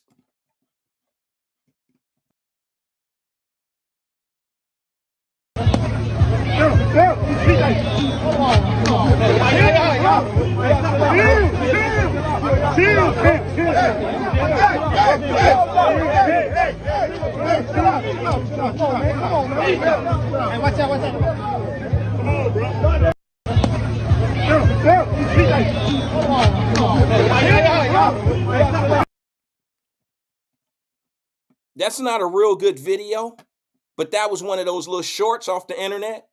There's much longer ones. Now imagine that being T. Higgins or Jamar Chase. These guys don't want to be in that environment, bro. Because it's always going to be a dude that just lit a blunt that's always going to try one of these guys. They're going to talk real cool with them, get their guard down. That's how the shit go. You ain't got to know it. You ain't even got to believe me. But trust me, it happens all the time. Talk fly. Listen, let me tell you something. I brought Roy Jones Jr. to Cincinnati. I've been around the world with Roy Jones. I've been different cities with Roy. Everywhere he go, everywhere that he goes, you just have to believe me. Everywhere he go, he's respected. But you always got one or two slick dudes that always say some shit about how he took an L or whatever, and he talk shit to him. Always. There's always plenty of love in the room. But then there's always one dude that start loving so he can get your guard down. And then he start talking slick to you the closer he get. Well, you ain't do shit in that one. You got knocked out on this and this and this and that. And if you would have did this, you ain't shit. You ain't shit. Wait a minute, what have you ever done in life? And these guys get tired of that. And they don't want to live in a home and they have to stay in the house all the time. They want to live a life. They want to be in the environment that made them who they are. They want to live a life of being able to go into the gyms and be respected or to earn their respect all over again. But you don't want to be talking to some 35, 40-year-old, 50-year-old ass coach and he talking shit and he ain't accomplished nothing. You get tired of that.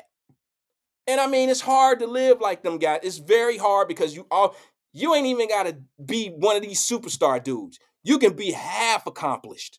And if these guys find out that you half accomplished, they'll find a way to try to get under your skin. I'm going to get something.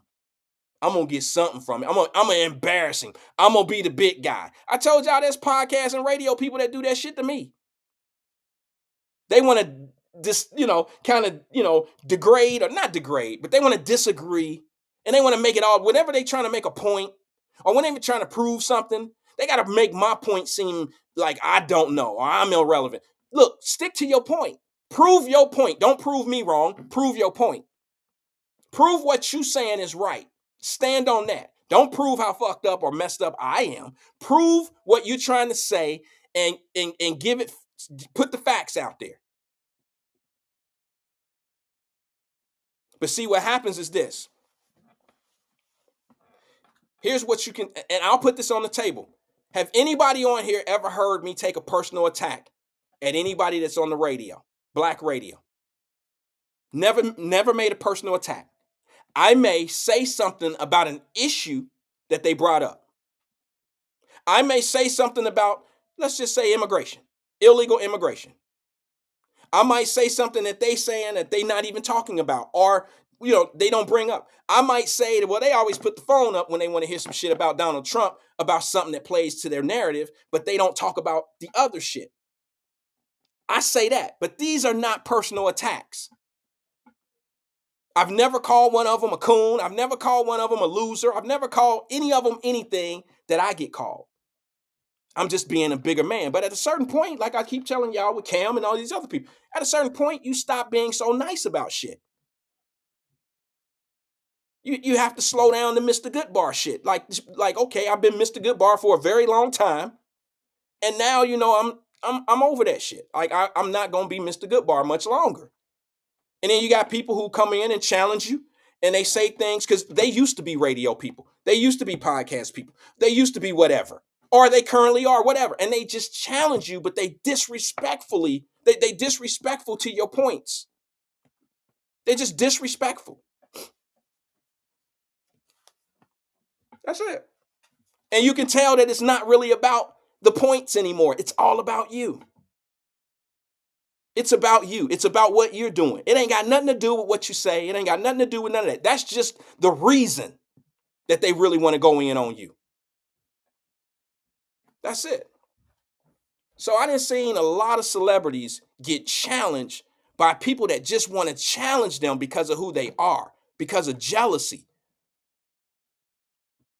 And it's wrong, but it's the world. It's the world we live in. It's the world we live in. I'm going to play this video because I'm going to go back to something that Twin was talking about. Let me see if I can find it. I want to know why Perm in a suit, why nobody, like I told Twin, CNN trucks are not out they're not in Chicago listening to what's going on. And y'all probably wondering, well, why are you so stuck on what's happening in Chicago? Because Chicago is the largest city. And usually what happens in the Midwest starts in the larger cities and trickle down. And I done showed y'all videos of people crossing that border and being asked, where you going?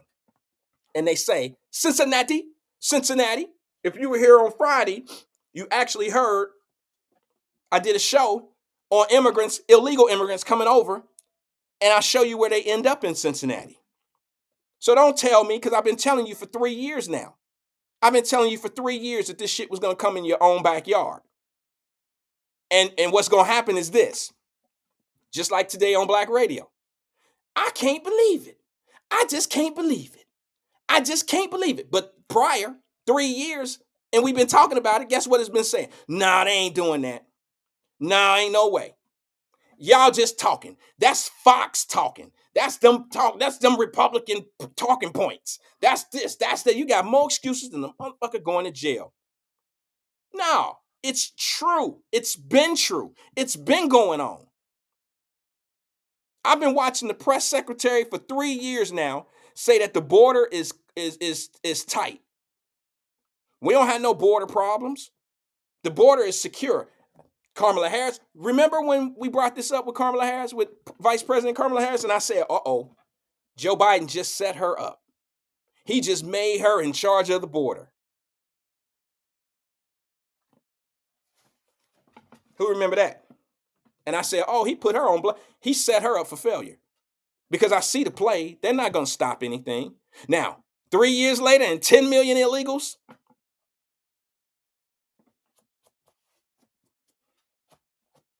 and all those, he a coon. He just preaching for, everything that I didn't say has come to pass, and it's still going. And guess what they doing now? People that just got into this shit, just now start talking about it 2-3 weeks ago, a month ago, falling for the banana in the tailpipe. They just now seeing that there's a real issue because they've been left in the dark. Now they want to say, but see, the Republicans really don't want it closed. See, they had an opportunity last week to shut the border down, but they voted not to because Trump told them not to. Boy, y'all some dazzle mugs. How is that even possible? I would believe, you know what? I ain't going to say nothing. I don't want to be, listen. If I just learned about this situation and had limited information about what's been going on for 3 years, and the only information I had was I listened to my, local radio, and that's what I get my information from, then I guess I would probably feel the same way you feel. But that's your fault. It's your fault that you rely on one source for information. It's nobody else's fault but yours. You rely on information from individuals that are not fully informed on things, and that's your fault. Now you want to sit back and now you want to believe the narrative that's been put out about the border. You didn't see that it was, what did I tell you? Y'all mad? They trying to tell you that this is only happening in Texas. This was 3 years ago. It's only happening in Texas. They had every black person in the United States, Roland Martin, all the rest of them, permanent suit. They always like this. Them Republicans, they just nasty, dirty Texan Republicans, and all they want to do, they're just racist. They're just racist. Really. And I'm the only one that stood up and said, well, I tell you what, you'll feel the same way them white folks feel down in Texas if this shit hit your backyard. Now, what are they saying in Chicago? They even got y'all thinking that the Texas governor is the problem. He's the problem? Wait a minute. I don't really know that Texas is a sanctuary state. I think the problems of the cities that are being bombarded by illegal immigrants are sanctuary cities, which means you welcome this behavior. You ask for it. So somebody's going to give you what you ask for because the United States government was not helping Texas out. Did CNN ever mention that to you? Did they ever tell you why these people are being bussed? Did they even mention to you that President Biden was actually flying some of these people to some of these sanctuary cities before they were being bussed? Did anybody ever tell you that they was flying them at 2 o'clock, 3 o'clock in the morning? Did anybody ever tell you that? Did I ever tell you that I was on a flight one time? My wife and I were on a flight and I had 2 illegal immigrants sitting cat a corner from us. Did I ever tell you that story? They had no money. They had no information. They didn't speak English. My wife and I bought them, lunch. They had nothing. And where were they on their way to? They didn't know. They had the little paper in their hand. I let my wife deal with that shit because I would have been, look, I'd have pulled my phone out and recording the shit and it would have been totally inappropriate of me. Because I had a point to prove. And now, 3 years later, here we are with a problem that I told you was coming. And guess who's sitting back talking about whose fault it is? The same people who told you it ain't no problem coming. There ain't no problem. There ain't never been no problem. The border is totally secure. Did y'all see Kamala Harris on 60 Minutes 6 months ago when she was asked, is the border clear? Look, whenever you dealing with, I don't care, a politician or whoever, the secretary, the speech, the lady that talked for them, secretary or whatever she is, Kamar, whatever her name is, whenever they can't look at the camera straight on and they looking down and they talking, and then that's a sign of a liar. Believe the shit that you saying. You've been saying for the last year on broad daylight TV that the border is secure. How is that possible? Not more are coming in now than they were in the last prior 2.5 years. So why is it a sense of urgency that President Biden go down to the border now? Because he wants you to feel like he's involved. You ignored it for the last 3 freaking years. And what did I tell you? The only people who are going to pay for this, it's going to be America. It's going to be the Americans. But where do you think they putting these people? You know they not dropping them off at Martha's venue. They pushed them out of there. That's a sanctuary city, but they got them gone. So we're going to send them over to Boston. That's what happened. Then we're going to send them over to Denver. That's what happened. We're going to send them over to Chicago. That's what happened. We're going to send them over to New York. That's what's happening. And now all of a sudden, you're watching all these illegal immigrants who've been brought in from 2021, 2022. Now they're committing murders, crime on the street, and they're gang affiliated from their country. And when somebody like Trump says something, you already so brainwashed that he a racist and he don't give a fuck about nobody, that whatever he says has to be a lie.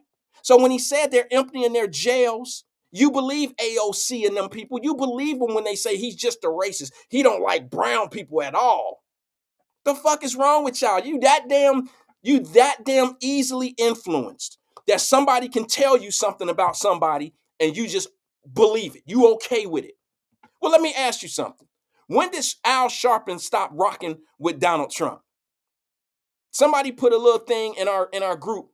I think I'm not gonna say the name. You can mention it if you want to. But you put a little thing up when Donald Trump and what's her name, Hillary Clinton was debating.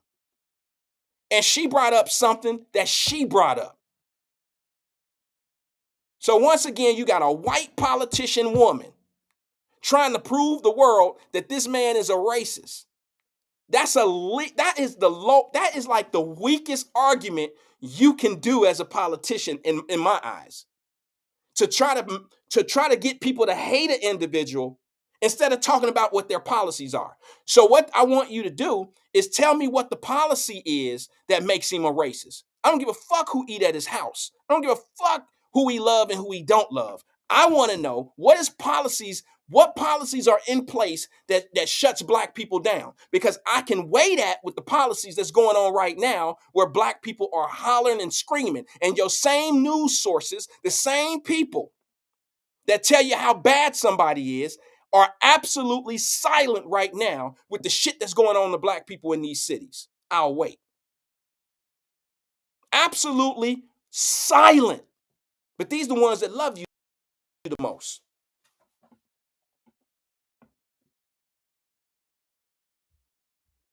They love you the most. But they silent.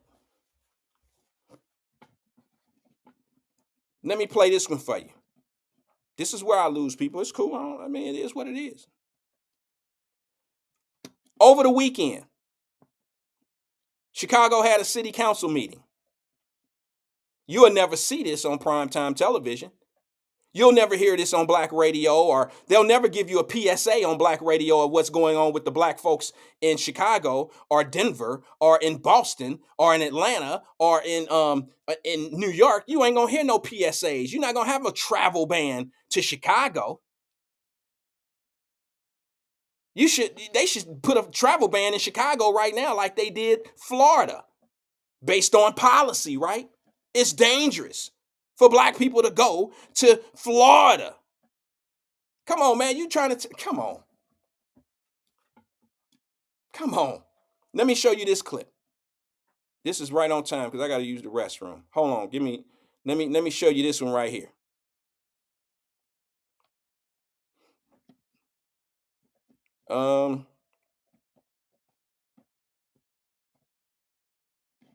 Some of you have already seen this, but this one's a little bit longer. That's a little bit shorter than what they put on in the messenger group. This is one that I had. All right. I want you all to see this. This is a lady who was in the city council meeting over the weekend. Check it out. I'm sure everybody knows about a movie, Scarface, right?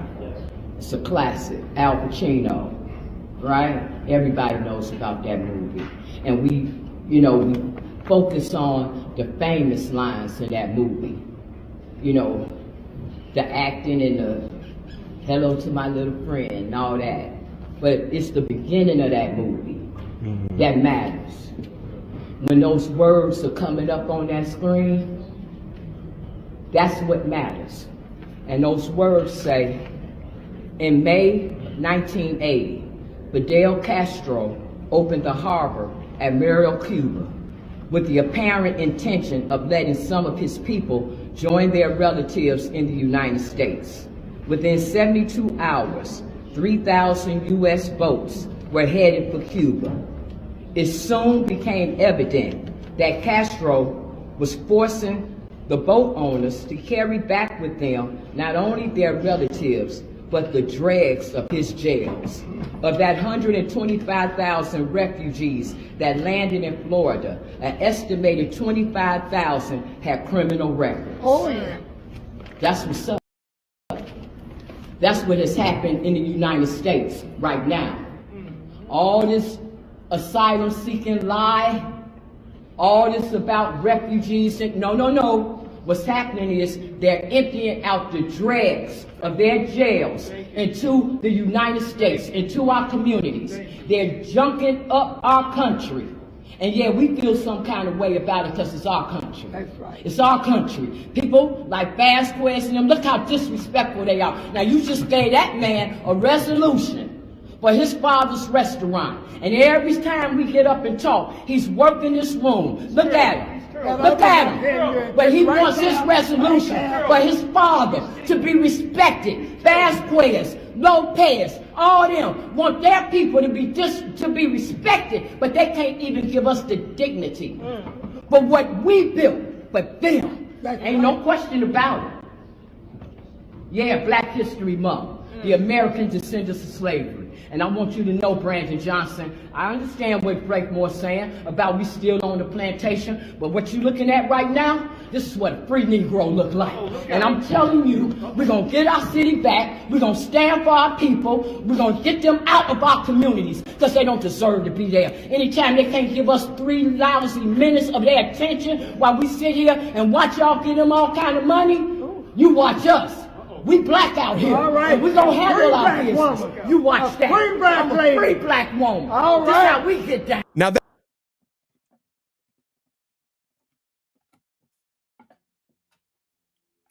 I guess that's made up. I guess that never even happened. Let me ask you, where's Roland Martin? He got a black network, right? He got it. Who would say that thousands of blacks in these cities who's suffering and being overlooked with taxpayer dollars? You've been telling black folks you ain't got no money, but you come up with $53 million a month in New York for immigration. Why isn't this being talked about? Not the border being invaded, not all that shit. But why isn't black radio? They'll tell you every day, they'll tell you something slick and greasy, and I'm going to use fame words, slick and greasy and shitty that Donald Trump then said, who plays no part in any of this right now. You know what I'm saying? They'll talk about shit that don't matter. I'm going to tell you what's a real thing. Angertainment. Angertainment is some real shit. If I keep you mad and nasty and angry at somebody else, you ain't got to focus on the real shit that's going on in this world. Somebody explain to me why there's no travel ban to Chicago. Explain to me how you got a travel ban in Florida. You do PSAs on your radio. You do all this shit. You go on all these national platforms and you tell black folks not to go to Florida. But you ain't said nothing. You ain't told one black person not to go to any of these places that's abusing the black folks in their city in broad daylight. Explain that one to me. They can't.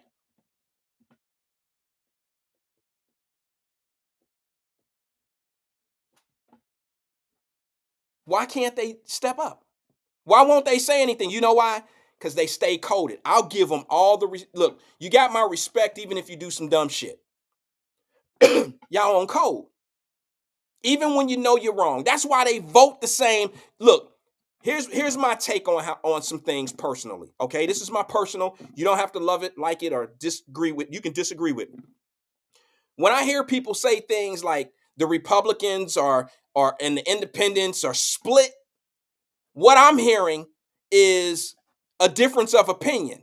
To me, it's like, why would I want to be part of something that everybody agrees on all the time, even when I don't feel that way? So I'm just going to vote that way because, damn it, that's just what we got to do. We got to stick together. But I don't believe in that. I don't want it to be that way. So when I see somebody voting on code for policies, well, the Democrats voted 251 and the Republicans voted 250 and they're split. Well, what that tells me is everybody ain't on code. You can disagree with me all you want to, but there has to be somebody that's saying, I don't believe in that. I don't believe that that's the right thing to do. Just like when they was going to impeach the guy that's in charge of the Homeland Security, the Remargus guy, whatever his name is. All of the Democrats said no, don't impeach him. And you had some Republicans that said yes and some that said no. And y'all say they ain't got their shit together over there. No, what it tells me is some people said we don't believe that he should be impeached. And we're not just going to vote with our colleagues just because they did it. But you got Democrats that all said, yeah, no, let him keep his job, even though he fucking up our cities. This shit is a disaster to the democratic cities we call Chicago, Boston. And they all voted not to get rid of this dude. I don't understand how y'all don't see this shit as being cold. I don't get it. I don't get it. And then Fame says something about, what was that? Cam Newton talking shit. Cam ain't never talked. No, I just wrote that down. Cam ain't never said nothing to nobody, Fame, like that, bro. I was gonna get you with that. Cam ain't never said nothing about, he ain't never been aggressive. Stop. He's never been aggressive.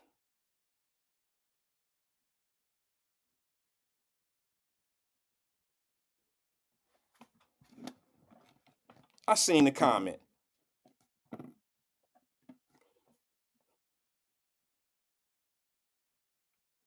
Anybody know if E is going on? I'm at the top of the hour.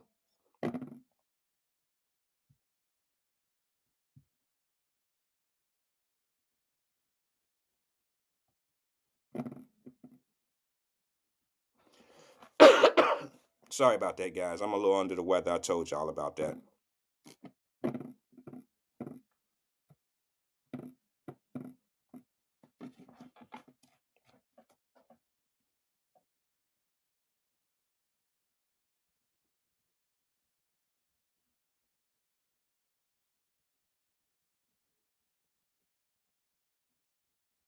I got a video I want to share with everybody.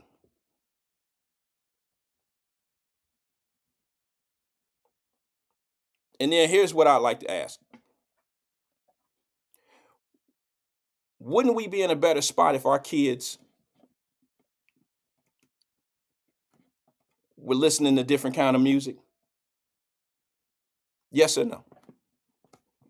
Is the music somewhat of an influential? Is it influencing?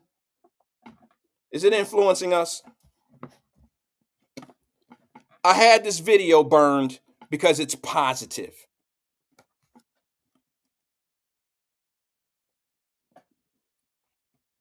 I want to know if any of you, since nobody else will talk about this, I'm going to talk about it. I'm going to bring it up. We ain't talking about sexy reds. We're not talking about shooting up the hood. We're not talking about shooting somebody's mama house up. We're not talking about the things that keep our people scared to come out on their own porch. We're not talking about beating up Cam Newton at the football camps. We're not talking about our little league football games getting shot up. We're not talking about that.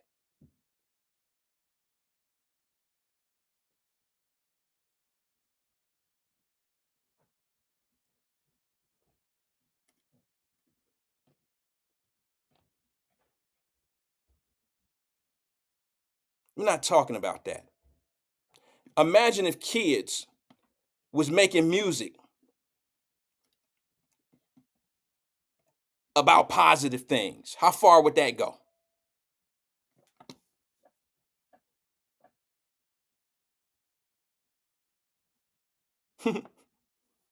How far would that go? I got this video I want to share with everybody, and I wish we could buy it, download it, get these guys some views, and pump it. Put it to a point where it's being seen as much as they would put a sexy red video out there. Or, I don't know, Cardi B. I mean, how would it be if kids were talking about doing their homework, A's, getting B's? I mean, come on now. Do you really think that these kids, if they were talking more about that, do you really think that some of these situations that we see happening would actually happen? I'm going to share this video before I get out of here today. Check this video out. Catch me at the school, yeah, I do my heart.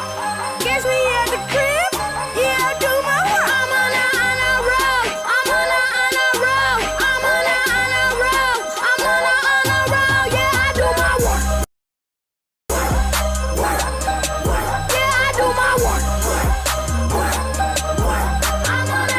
roll, I'm on a roll, yeah, I do my work. I'm on my way. Yeah, I'm on my wizard. I get my work done, go home and go visit. Go really get eyes. I'm trying to get paid. My brother give me cash when I get the good grades. Hey, no slow down. Me and my crew about to roll out. I study, my buddies are rough and sunny. JT wonder when nothing is funny. If we don't do our work, so we show up to school. Cause we like beats and rhyme. Cause we all think it's cool. Tick, money out. You already know that I do my work, and I'ma let them know. I'm the smartest in the class, and my specialty is math. Cause I know my fractions. Homie, you don't know the half. Your boy nuts, flow nasty like school lunch. Go bananas like a fruit punch, and I stay clean like a toothbrush, yeah. See money every time I get lit, I'm so shook. Every time I take a test, I pass what I know. It's Dang Jones, oh so fly. GPA, oh so high. Passed every test and they don't know why. When I lick over you and I float in the sky, they sigh. Why? I can tell that you're mad. notepad, bro, man. I study hard. Like a Hail Mary pass in the fourth down, in the fourth quarter, I'ma go far. With the long snap headed to the college and I got a sick flow, but I think I need to vomit. You ain't better than I, you need to stop it, I promise. I gotta make a profit, I got it. Catch me at the school, yeah, I do my heart. Catch me at the crib, yeah, I do my work. I'm on a roll, I'm on a roll, I'm on a roll, I'm on a roll, yeah, I do my work. Yeah, I do my work.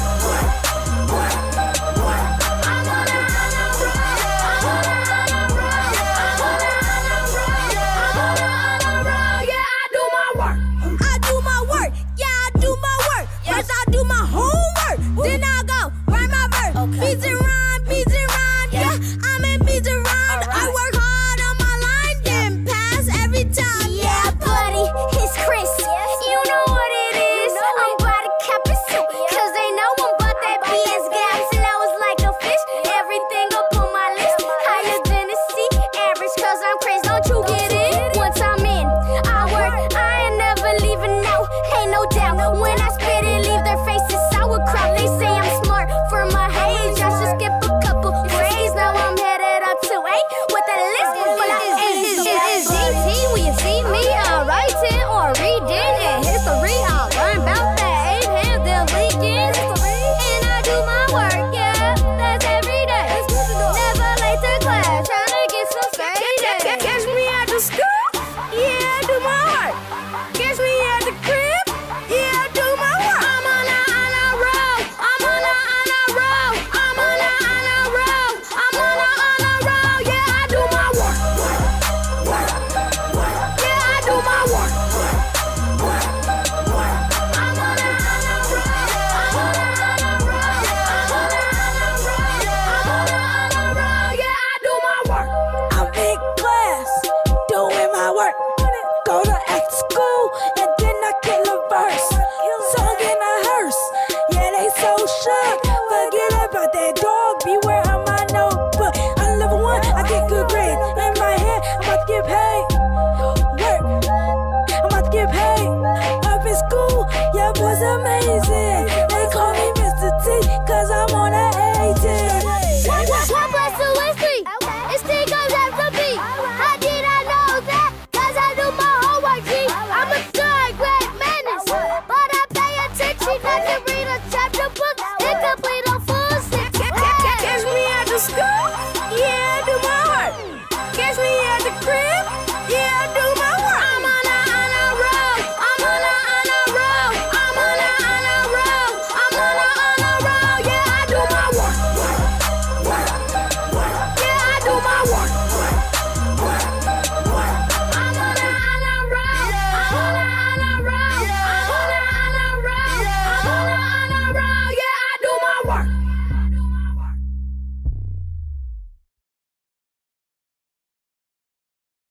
Give it up for them young brothers, man. We need more of that. And all the chaos agents and all them people that want to try to throw me off and say what I'm talking about and all that old shit, take that in your pipe and smoke it. Because this is what your politicians nor your people in your community, they don't promote this shit. None of them talking about it. None of them bring it up. They'll talk politics and talk Trump and talk Biden and all that old shit all day and won't bring up not a positive thing.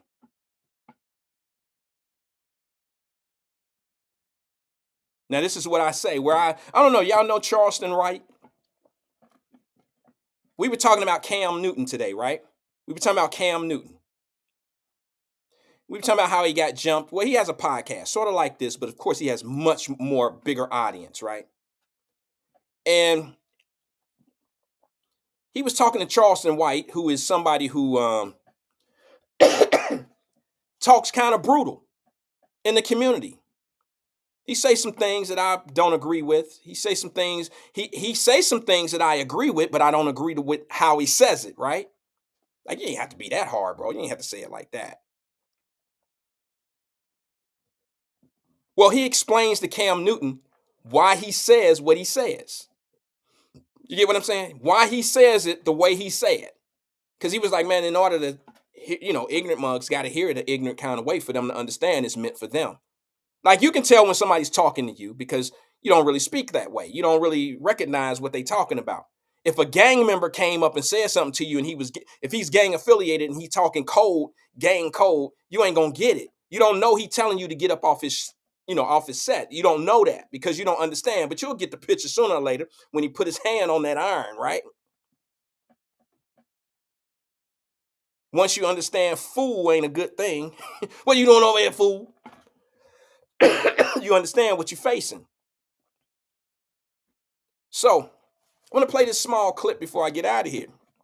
Charleston White having a conversation with Cam Newton. And he's talking about why he says what he says the way he says it. And why are y'all worried about the way I'm saying it? And I want you to hear this because it makes a whole lot of sense. And like I told you, I don't endorse Charleston White. I don't endorse him, but I agree with a lot of the things that he says. But I disagree with a lot of the things that he says. I shouldn't say I disagree. I disagree with how he says it. So he has an answer for people who have a problem with how he says things. Check it out. I ain't got no manners for no slut. Ain't got no manners for no sluts. I'm gonna put my thumb in her butt. I'ma put my thumb in her butt. I like girls kissing girls where I'm from, and that's on the radio. Girls on girls, that's promoting lesbianism to my daughter as we driving to school. This song they playing with Drake. Hey, girls want girls where I'm from. Everything that you're saying has some truth to it. It's just the delivery. When you addressing evil, you can't worry about the delivery. When you looking at the conditions of our community, you can't worry about the evil when you got kids that kill kids and say we smoking on Tuka.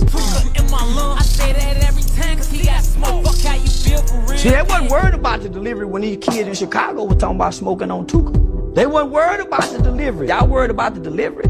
These niggas talking about killing each other. That nigga Thug said, nigga, I shot at your mama. You don't mention me no more. He really shot that nigga mama. I shot at his money, now he no longer mention me. And y'all worried about my delivery? These niggas are confessing to murders on songs. And y'all worried about my delivery? The conditions of black sucking them talking about booty holes. Y'all worried about my delivery?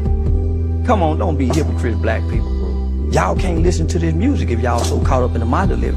Don't do me like that. And the way y'all snap and pop y'all pussy to this music, the way y'all kill and drill to this music, don't trip about my delivery.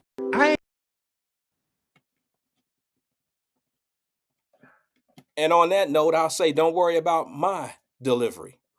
Don't worry about when I decide to talk politics. Don't worry about when I decide to talk about cities and mayors and all that old shit, because I'm going to say what I say. I make the arrangements, the alignments up here. Don't worry about what I'm doing over here. I have an agenda, and it's set in stone by me. Nobody controls me. I don't get a check from anybody. I'm not endorsed by anybody. I'm a free-thinking black man who does what he wants to do, and I share my knowledge to people who are listening. That's what I do. Now, when you get in a position to be able to do that, then share and say whatever you want to say to anybody. But to sit back and criticize and say that somebody's wrong for their view or an opinion, it's ridiculous to me. Start attacking some of the things that's causing the problems in the community before you start attacking me or the people that have something to say about what's going on in the communities. Because until you change some of the way that these kids are respecting certain things in the community, if you're not attacking that, then you're beating a dead horse. See, you're quick to say what I'm doing. You're quick to say what somebody doing and how they are. But you're not really paying attention to the real problem. So that lets me know these be smart individuals. Okay, they're smart, but they're plants. They're smart, but they're plants. They're either being paid by somebody or by fun bucks, or they getting clout bucks. Because nobody's cutting them a check. So they're getting paid by either fun bucks or clout bucks. Which means if you come in and disagree with me or come in and say what I'm saying is wrong or have a problem with what I'm talking about, attack the issues that I'm talking about. Tell us how immigration is not causing a problem in the black community. Tell us how it's fair that y'all been arguing for equity and inclusion for all these years, decades, and then all of a sudden somebody come in and give equity and inclusion or give them a leg up coming into this country right now. Now you got black folks in this country whose backyard is being raided, and they're telling you it's happening, and nobody's doing anything about it. They're not saying anything about it. The same people who had so much to say when they was telling you that it ain't true, it ain't happening, it ain't gonna happen, it ain't us, it ain't going on, that ain't happening. Y'all lying. Them talking points. They just trying to fool y'all. They trying to do this with anger. They trying to scare y'all.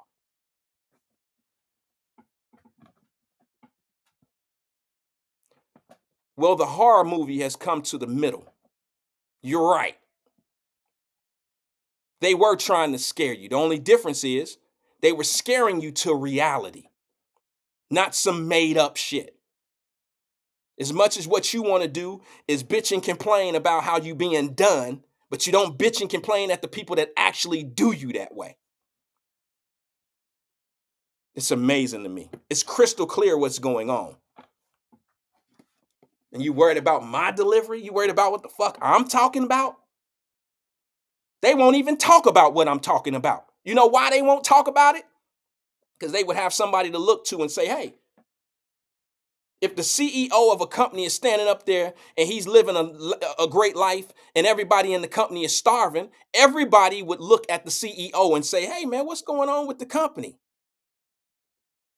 What's going on with our company? But if everybody kept their mouth quiet, that must mean that everybody has some type of affiliation or something with the CEO of that company. Somebody don't want to say nothing because they either scared or they don't want to be disaffiliated. Something's going on where when you won't even talk about it,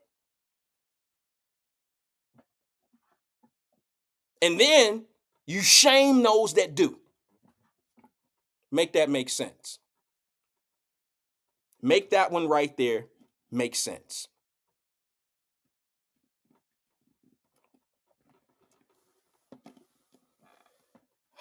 Boy, I tell you, it's a stressful moment. I said it was a short show today. I'm a little still sick and it's tough. Just to make an announcement, I travel on Friday. I won't be here, just to let everybody know. So you have a great weekend without me messing up your Friday. What is that? What we call it? Happy hour.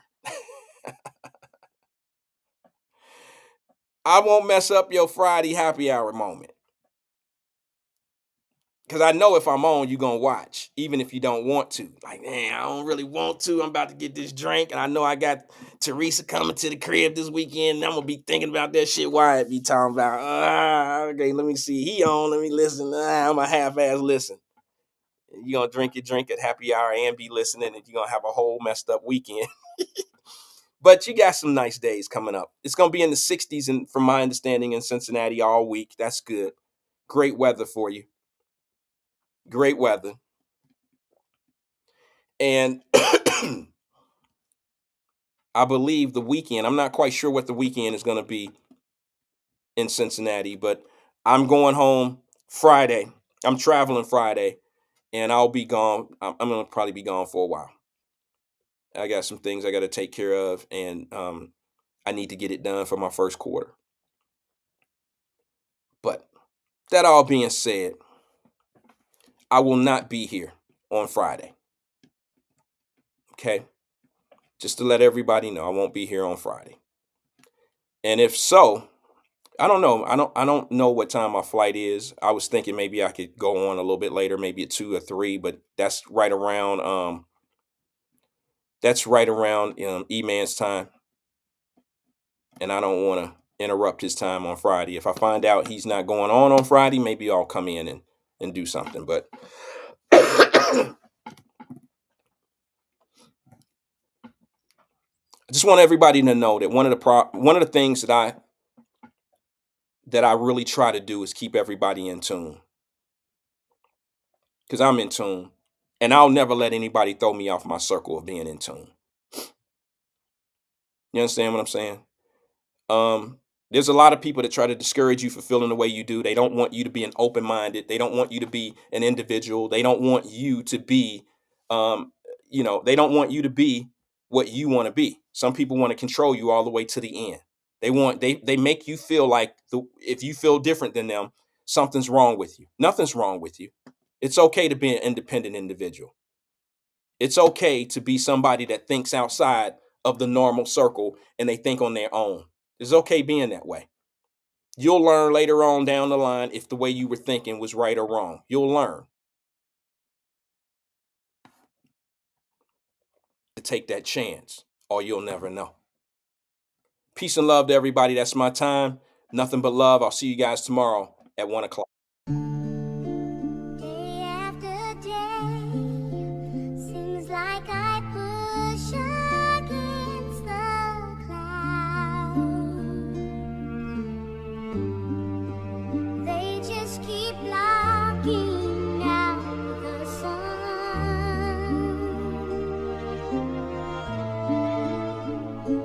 It seems since I was born, I've wakened every blessed morning, down on my luck and up against the wind. Don't get it confused, don't get it confused. Yeah. I'm in tune, I'm in tune, I'm in tune, yeah, yeah. I'm in tune, I'm in tune, I'm in tune, yeah, yeah. I'm in tune, I'm in tune. Don't get it confused, don't get it confused. We are not the same, boy, I smile through the pain, cause I'm in tune, I'm in tune, I'm in tune, yeah, yeah. I'm in tune, I'm in tune, yeah. Bitch, I ain't going to your event. You do too much going out and not enough going in. I got too much going on, so I'm gone with the wind. And if I ain't going to work, then I'm going to the gym. Yeah, bitch, I'm that focused. Don't get it confused, I'm too spiritual to lose. It's worth every single bruise. Long as the dog's proud of me, then I got nothing else to prove. Long as Millie proud of me, then I got nothing else to prove. I'm a G, I'm a Don, I'm a soldier. I'm charged up, man, I'm beaming, I'm solar. I'm from the streets full of heat, don't get boiled. They chew you up and spit you out like you're spoiled. And my mind is an open mind, I believe in the Bible and Quran. And I follow the signs, yeah, not street signs, I mean universal signs. I'm Einstein and I realize my life got more meaning than a triple Einstein. And I realize anytime the perfect time. So don't get it confused, don't get it confused, yeah. I'm in tune, I'm in tune, I'm in tune, yeah, yeah. I'm in tune, I'm in tune, I'm in tune, yeah, yeah. I'm in tune, I'm in tune. Don't get it confused, don't get it confused. We are not the same, boy, I smile through the pain, cause I'm in tune, I'm in tune, I'm in tune, yeah, yeah. I'm in tune, I'm in tune. Look, don't nobody know me like I know me. So I follow instincts only. Man, I done been double-crossed by the homies and learned the hard way that they was authentic phonies. Boy, shit so real in the field that I hardly stand still but take care of my body still. I've been drinking more water and popping less pills, man, unless they vitamins, cause nigga, I'm trying to live. And God bless me like I got bad allergies, so I'm working like I run off an eternal battery. And if I dress casual, no, I'm not a casualty. And if I put my mind to it, then that's what it has to be. Yeah, you're fucking right, damn show, bitch, that's for certain. Never cut the family ties, I only cut the burdens. Got so many cuts and scars, it look like I left a surgeon. Done been through so much, dog, I'm a whole nother person. Don't get it confused, don't get it confused, yeah. I'm in tune, I'm in tune, I'm in tune, yeah, yeah. I'm in tune, I'm in tune, I'm in tune, yeah, yeah. I'm in tune, I'm in tune. Don't get it confused, don't get it confused. We are not the same, boy, I smile through the pain, cause I'm in tune, I'm in tune, I'm in tune, yeah, yeah. I'm in tune, I'm in tune. I'm in space, I'm in mind, I'm in tune. On a mission till I get inside my tomb and cocoon. Every success is just a checkpoint, pass and move. When I leave this body, I'ma probably set up on the moon. Hold it down, I'm the glue. We be here that I knew since Timberland and Magoo. When I proved and I bloom, I go in more than my room. Hands straight up like it's noon. If I can't live 100 years, I'm gone way too soon. I'm in tune.